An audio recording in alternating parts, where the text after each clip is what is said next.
वापस आओ फिर से अम्बेडकर, देखा सबको परखा सबको, देखा सबको परखा सबको, अब कहती है अपनी सरकार, वापस आओ फिर से अम्बेडकर। पहला आदमी है कि हम दुनिया को दिए, आप हमको दिए। 10 साल तो ये गोधरा मैया की कृपा से और पुलमामा भैया की कृपा से रह गए। 2 चीज काम ना आई, कश्मीर और केरला स्टोरी। हर मैदान में आप सुबह सुबह सबको बुला लेते हैं सखा लगाने, ये कौन मुसलमान आपका विरोध करता है? लेकिन सप्ताह में एक दिन शुक्रवार को नमाज पढ़ने की बारी आती है तो आपके पेट में दर्द हो जाता है। बागेश्वर से ज्यादा ना अच्छा है ये सब वीरप्पन। हाय रे बा, यदि बाबा को औकात और हिम्मत है ना तो MP जिता के दिखा दो, मध्य प्रदेश जिता के दिखा दो। जादव हिंदू होगा नहीं, वो कृष्ण को मानता है। आप तेजस्वी भी आलोचना करते हैं, मोदी जी भी आलोचना करते हैं, करने जाइएगा लोकसभा में। 2000 का जो नोट आया 2016 में सर, और जितना जल्दी आया उफान पे गया, इसका शीघ्र पतन भी हो गया, अब बंदी की कगार पे है। इसका मतलब समझ लीजिए। आपका परिचय हो तो पहले दे दें। यह मुद्दे पे बात करेंगे। पप्पू यादव जी हैं, पूर्व सांसद हैं और जन अधिकार पार्टी के राष्ट्रीय अध्यक्ष हैं। ये पूरा गाना गैले हैं नोटबंदी हुए पर सर। अच्छा, हमको एक बात बताइए, जितना उफान में आया उतना उफान में गया। हाँ। इसका मतलब मोदी जी जितना उफान में आया, हाँ, उतना उफान में जाएंगे। 10 साल तो रह गए। आप सुनिए ना भैया, 10 साल तो ये गोधरा मैया की कृपा से और पुलमामा भैया की कृपा से रह गए। गोधरा मैया, गोधरा मैया, हाँ। अब पुलमामा भैया, भैया, हाँ, ये दोनों के कृपा से 10 साल रह गए। हाँ। अब एक बात समझ लीजिए, हम बीजेपी के कुछ नेता लोगों को कहेंगे, बड़का बड़का हिंदू नेता RSS वाले को, हाँ। बच के रहिएगा। चुनाव के पहले कोनो मियाँ जी से टिपकवा न दे, मियाँ जी से कोनो मियाँ जी से टिपकवा न दे कि मियाँ, हाँ सर, जीतने का अब कोई रास्ता, आप इसको समझिए, कौन कब टिपक जइहन, हाँ। समझे।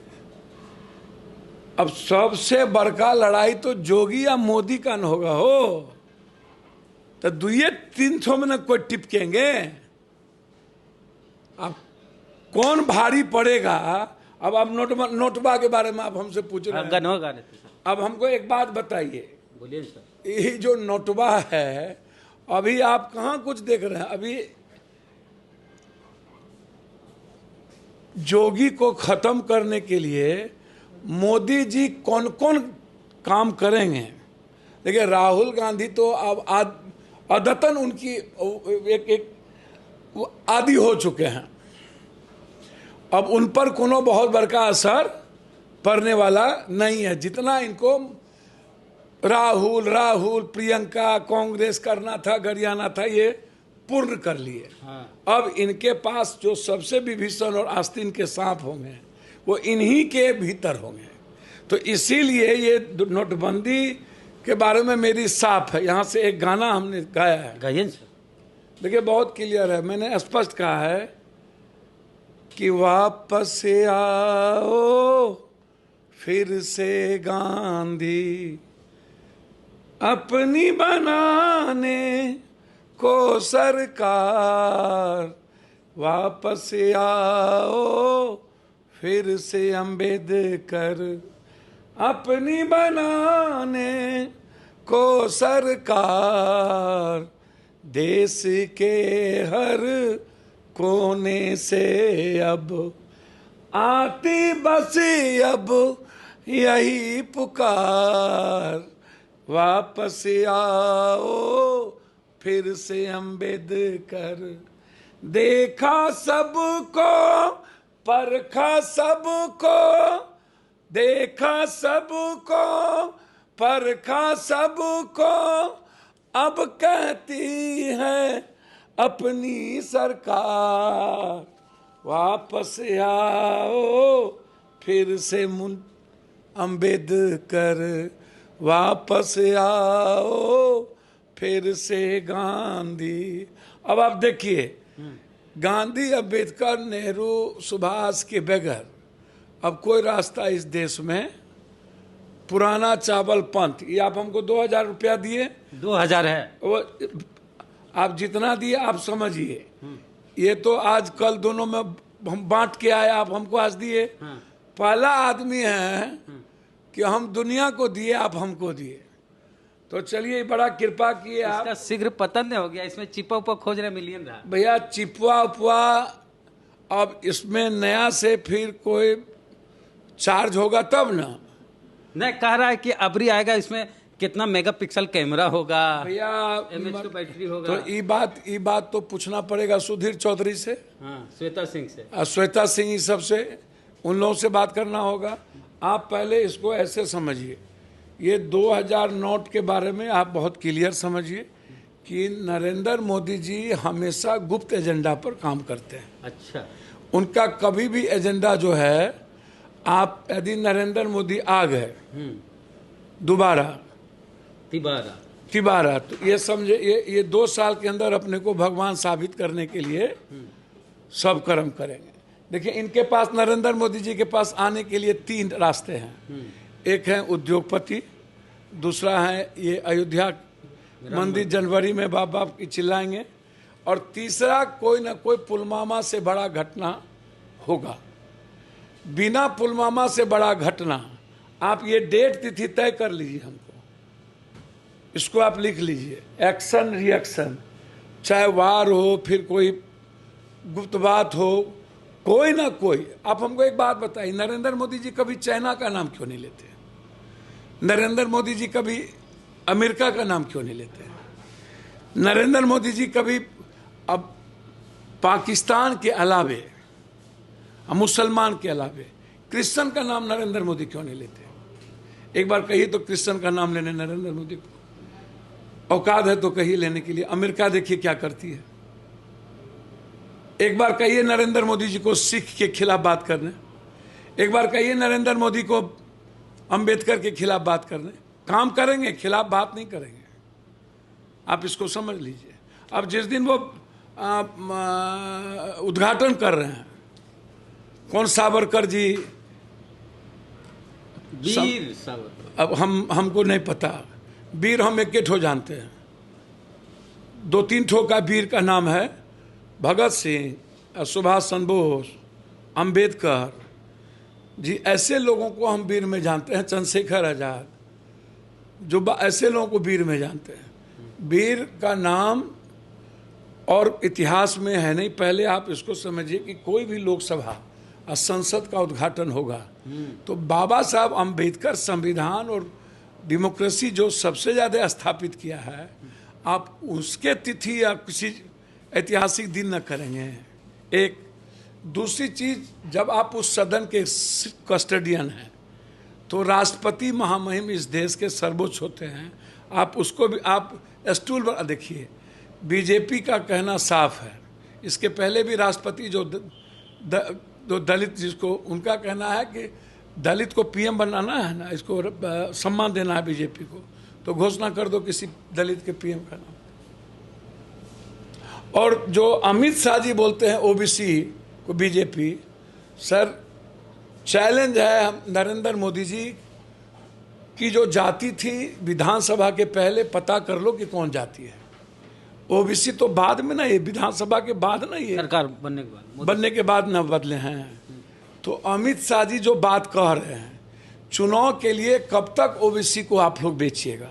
और ओबीसी के बारे में इतनी गहरी चिंता इनकी है, तो देश में कई ठो ओबीसी सीएम हैं, और देश में कितने सेक्रेटरी हैं, और देश में कितने जज ये बनाए हैं, पहले आप इसको उठा करके देख लीजिए। नहीं तो आप लोग तो मांग कर रहे हैं मुर्मू जी से उद्घाटन कराने, कांग्रेस की तरफ। सर मैं मांग नहीं कर रहा हूँ, महामहिम राष्ट्रपति ही ना किसी भी देश के जो सर्वोच्च सदन का होगा, तो उसमें आप राष्ट्रपति को, सर वहाँ सुनहरे अक्षरों में लिखा जाएगा माननीय प्रधानमंत्री श्री नरेंद्र दास दामोदर मोदी जी के तो मोदी कर कमलों द्वारा मोदी जी नए संसद भवन का उद्घाटन और सदियों सदियों तक रहेगा। सर मोदी जी या पप्पू यादव या कोई देश के जनता के ही पैसे से न वो बन रहा है, और आप जो लोकसभा है उससे मजबूत लोकसभा तो ये है नहीं, बन नहीं रहा है।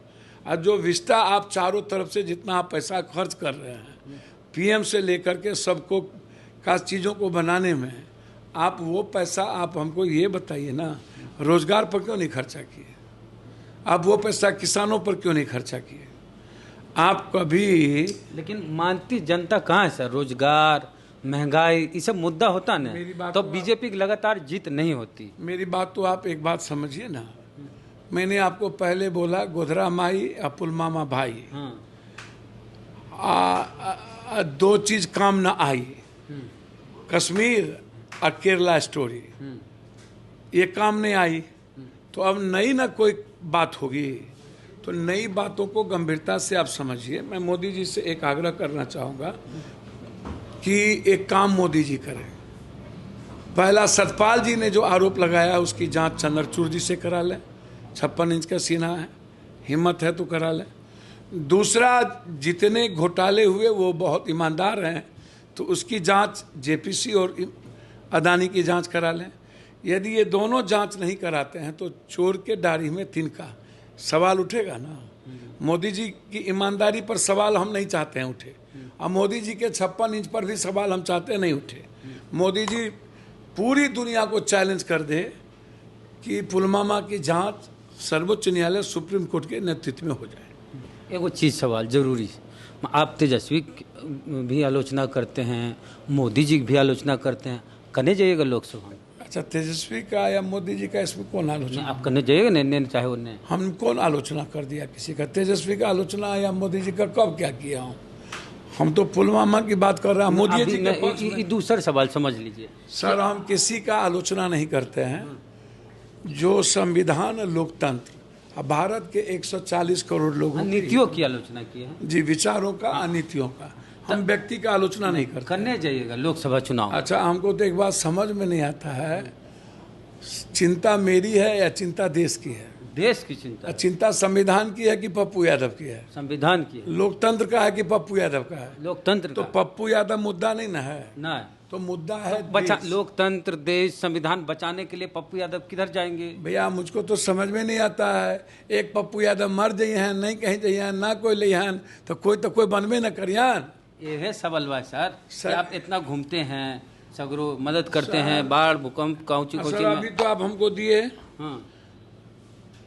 आप और सबसे लेंगे, कल फिर 1 लाख बांटेंगे। वो ठीक है भैया, चुनाव का समय आ गया, सब तैयारी कर रहे हैं, इस सवाल बस कैसे भागिएगा कि आप करने जाइएगा? चुनाव के समय में ना 2 महीना पहले नेता तैयारी करता है।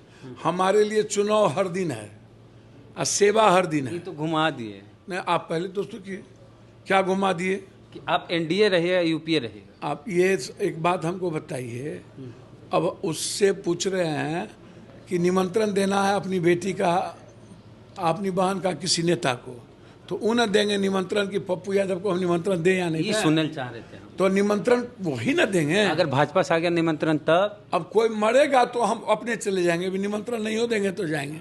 लेकिन जब किसी के घर में बेटी बहन का फंक्शन होगा तो निमंत्रण देंगे तभी ना, निमंत्रण नहीं देंगे तो वैसे राजा लोग रंग को तो निमंत्रण जल्दी देता नहीं है। लेकिन कभी कभी जो काम करे सुई क्या करे तलवार, नहीं समझे? दशमलव कोमा भी बड़ा महत्वपूर्ण होता है। हम बहुत छोटा आदमी हैं। नहीं, छोटा आदमी, कितने मंत्री, विधायक और सांसद से ज्यादा बढ़िया छवि आपकी। भैया मैंने कहा कि आम आदमी के हम सेवक हैं और आम आदमी की परछाई की तरह सेवा, एक ईमानदारी की तरह, बेटे की तरह काम करते हैं हम। मेरा रिश्ता बिहार से माँ और बच्चों का है, पुत्र का है। माँ को तय करना पड़ता है कि क्या स्थिति होगी। देखिए, मैं पहले भी कहा, साउथ में दुनिया का सारा मंदिर है, लेकिन छद्म हिंदुत्व आरएसएस बीजेपी का नहीं चल पाता है। वहाँ ओपन माइंड भी है। इसी पर एक सवाल तुरंत आज का है सर मामला। केरल में जितने भी मंदिर हैं वहाँ पर आरएसएस को किसी भी गतिविधि करने से प्रतिबंधित कर दिया गया, बैन कर दिया गया। 1200 मंदिर है केरल में, वहाँ आरएसएस कोई शाखा नहीं लगा। स्टालिन ने भी तो सभी मंदिरों में ब्राह्मणों को भी रेस्पेक्ट दिया है, और विद्वान दलित है तो वो भी पुजारी बनेंगे और तनख्वाह भी दे रहे हैं। मैं वही बात मैं बार बार कहता हूँ, जिस तरीके से जब कभी कोई नमाज होता है 4 घंटे का 2 घंटे का शुक्रवार को, आप उसके लिए भी बीजेपी आलोचना करती है। जब कोई बात होती है तो बैंड कर देते हैं, कोई दिक्कत नहीं है। नमाज घर में भी पढ़ा जा सकता है, मंदिर में पढ़ा जा सकता है, मस्जिद के भीतर भी पढ़ा जा सकता है। लेकिन जब आप शाखा घरे घर लगाते हैं, ओपन रोड पर और मैदान में लगाते हैं और हर दिन लगाते हैं, तब तो कोई प्रतिबंध मुसलमान या कोई नहीं कहता आपको कर दीजिए, लेकिन आप लगाते हैं। आपको शाखा लगाने का राइट किसने दे दिया? लेकिन आप विचारों के आधार पर लगाते हैं तो किसी को आपत्ति नहीं है। लेकिन जब आप जहर पैदा कीजिएगा शाखा लगा करके, तो ये संविधान के मुताबिक आप पर आपत्ति तो उठनी चाहिए ना। ये आपत्ति नहीं उठती है। हर मैदान में आप सुबह सुबह सबको बुला लेते हैं शाखा लगाने। ये कौन मुसलमान आपका विरोध करता है? लेकिन सप्ताह में एक दिन शुक्रवार को नमाज पढ़ने की बारी आती है तो आपके पेट में दर्द हो जाता है। सर, मैं यही बात मोदी जी से कहा, आप क्रिश्चियन का विरोध कर पाइएगा? आप अंबेडकरवादी विचारों का विरोध करके दिखा दीजिए ना। आप सिखिज्म का विरोध करके दिखा दीजिए ना। आप मुसलमान को इसलिए गरियाते हैं या मुसलमान को टारगेट करते हैं या पाकिस्तान को टारगेट करते हैं कि भारत में जब आप बहुसंख्यक समाज के वोटरों को आप प्रभावित करते हैं इन गाली गलौज से, क्योंकि आपके पास कोई मुद्दा नहीं है। देखिए, जो नेता जाति को प्रखरता हो और जाति को प्राथमिकता देता हो और धर्म और मजहब को हिंदू मुसलमान के बीच प्राथमिकता देता हो, आप समझ लीजिएगा हिंदुस्तान का उससे कमजोर पीएम सीएम कोई नहीं हो सकता है। अच्छा, आप बागेश्वर बाबा का विरोध कर रहे थे, अब उन पर सिनेमा बन रहा है। किस पर? बागेश्वर वाले बाबा धीरेन्द्र शास्त्री। भैया, सिनेमा तो केरला स्टोरी से लेके नरेंद्र मोदी, मनमोहन सिंह जी पर एक्सीडेंटल पीएम, सब पर सब बना रहा है। कोई किसी चीज़ पर बनाएगा, आप इसको आप समझ लीजिए। मैं आपको बहुत वीरप्पन पर भी सिनेमा बना। वीरप्पन पर, फूलन देवी, वीरप्पन, बागेश्वर का नाम लेते हैं कौन? धीरेन्द्र शास्त्री। बागेश्वर से ज्यादा ना अच्छा है ये सब। वीरप्पन, हाय रे बहा, वीरप्पन किसी कॉज के लिए ना बन गया था, बना दिया था ये लोगों ने। फूलन देवी किसी कॉज के लिए ना बना दिया था। हमको एक बात बताइए, बाबा लोगों के बारे में आप चर्चा बंद कर दीजिए। हाँ। मैं एक बात बोलूं, यदि बाबा को औकात और हिम्मत है ना तो एमपी जिता के दिखा दो, मध्य प्रदेश जिता के दिखा दो। अब इसको बहुत औकात और हिम्मत है ना बाबा लोगों को, तो यूपी जाके दिखा दे। देखिए, एक बात समझिए, पहले तो बीजेपी और बाबा के बीच ही अंतर्द्वंद शुरू होगा, समझ गए? आज सुधीर चौधरी कह रहे हैं कि सबसे ज्यादा हिंदू वोट बटोरने की क्षमता बाबा को हो गई। तो सुधीर चौधरी से एक आग्रह करेंगे, आप सबसे अच्छा सलाहकार हैं नरेंद्र मोदी के। आप नरेंद्र मोदी जी को कहिए कि जो काम आप नहीं कर सके वो चमत्कार कर देंगे बाबा, और हिंदू वोटर को समेट भी रहे हैं। आप उनको पीएम कैंडिडेट बना दीजिए, या नहीं तो आप नरेंद्र मोदी जी, अभी 9 महीना है, आप रिजाइन करके उनको बैठा दीजिए। कोई गरीब नहीं बचेगा, कोई बेरोजगार नहीं बचेगा, कोई किसान की हालत खराब नहीं होगी, खाली हिंदू ठो बचे। क्योंकि अंबेडकरवादी हिंदू हो नहीं सकते, बुद्ध को मानने वाले हिंदू हो नहीं सकते, वो सनातनी हो सकते हैं, वो कट्टर छंदव हिंदू नहीं हो सकते।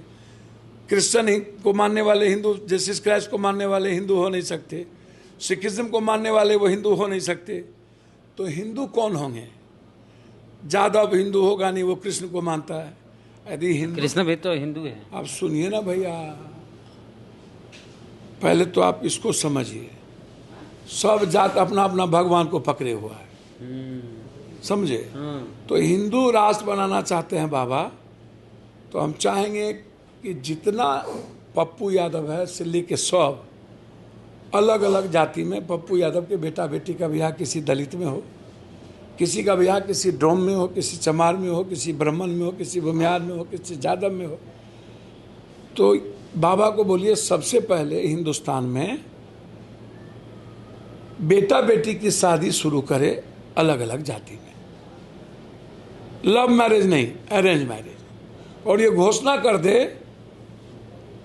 कि यदि हिंदू राष्ट्र बनाना चाहते हैं तो जितना हिंदुस्तान का आदिवासी और दलित है, समाज में कमजोर तबके के लोग हैं, निषाद हैं, कहार है, कुमार है, चंदवंशी है, जोल्हा है, शर्मा है, तीयर है, ततमा है, इसमें जादव, कोयरी, कुर्मी, ब्राह्मण, भूमिहार, राजपूत सबकी एक दूसरे के घर में शादी हो। तय कर लीजिए, हिंदू राष्ट्र बोलने के पहले जाति व्यवस्था को खत्म कर लीजिए और आप हिंदू राष्ट्र की घोषणा करें। शुक्रिया सर बातचीत के लिए। तो 2000 रुपये के नोट से बातचीत शुरू हुई, अब पहुंच गई बाबा बागेश्वर तक। तो पूरी बातचीत सुने, आपकी राय क्या है, प्रतिक्रिया दीजिए कमेंट बॉक्स में। फेसबुक वीडियो देख रहे हैं, पेज को लाइक फॉलो नहीं किया कर लीजिए। यूट्यूब पे वीडियो देख रहे हैं, सब्सक्राइबर नहीं है तो घंटी बजा कीजिए। जय भीम, जय भारत।